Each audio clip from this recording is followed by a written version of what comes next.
तले आमे आपनक पाखरे आसी भारी प्रांजल भावे कहिथिलु जे राज्य सरकार एवं भारतीय जनता पार्टी अनेक समय रे डिंडिम पिटिले ओडिया अस्मितार कथा किंतु लागुची जेमिति धीरे धीरे मोहन माझींकर नेतृत्व रे जो सरकार एठी अछि मनमोहन सामंकर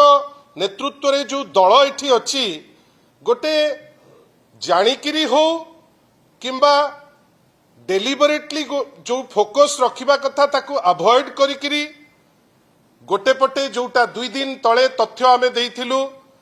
आपणकर जेते विच्छिन्नांचल वर्तमान अछि छत्तीसगढ़ पटे हो आंध्र पटे हो आपणकर सड़ईकला खरसुआ हो किंबा पश्चिम बंग पटे हो ए चारोटी जाक आमर जो बॉर्डर पॉइंट अछि जोठी ओडिया भाषाभाषी लोक आज भी से माने बसवास करुचंती जो जगह पाई उत्कल मणि हुंतु उत्कल गौरव हुंतु पंडित गोदावरी मिश्र हुंतु एमाने समस्ते आमे भाषा भित्ति रे जेतबेले आम राज्य गठन होउतिला सेतबेले मध्य गोटे उद्यम चलीथिला जे सेठी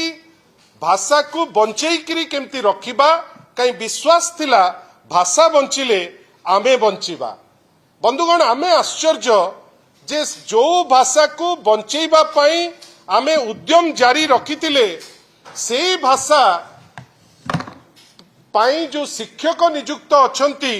652 जन टीचर एवं 11 जन होचंती ऑब्जर्वर तांको विगत 2 वर्ष हेलानी। बंधुगण ए सरकार आसीबा दिन ठारू अनेक डिंडिम पिटुचंती अनेक जगह रे खर्च करूचंती जोठी आवश्यकता नाही केवल निजर माने गोटे देखै हवा पाई खर्च होउची किंतु ओडिया भाषाभाषी जो